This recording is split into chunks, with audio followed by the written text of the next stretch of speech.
L'antena del Miquel i altres contes per sentir i per pensar, de Júlia Prunés, jo mateixa.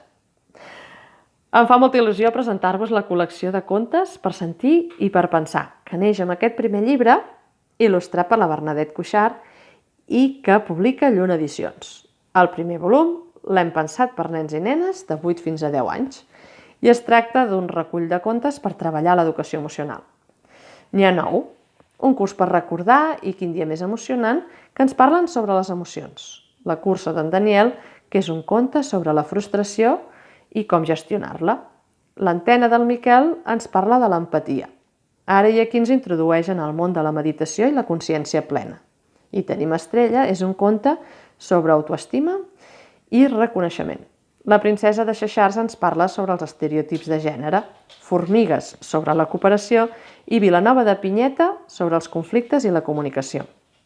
Al final del llibre hi trobem un diccionari d'emocions i sentiments, amb totes les emocions i els sentiments que surten en els contes i la seva definició perquè els nens i les nenes ho puguin entendre.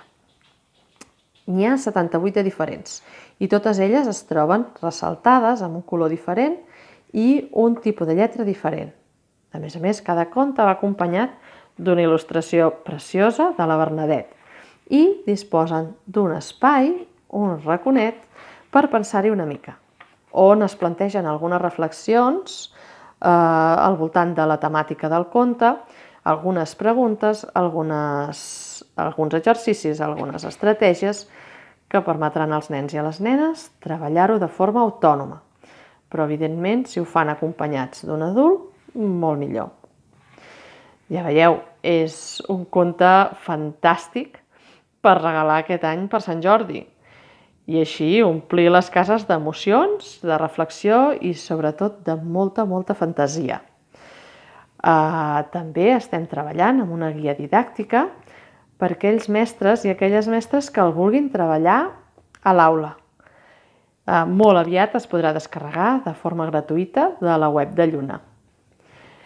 I res, fins aquí. Molt aviat dir-vos que sortirà el següent volum per nens i nenes de 10 a 12 anys i que estigueu atents i atentes perquè de seguida us n'informarem.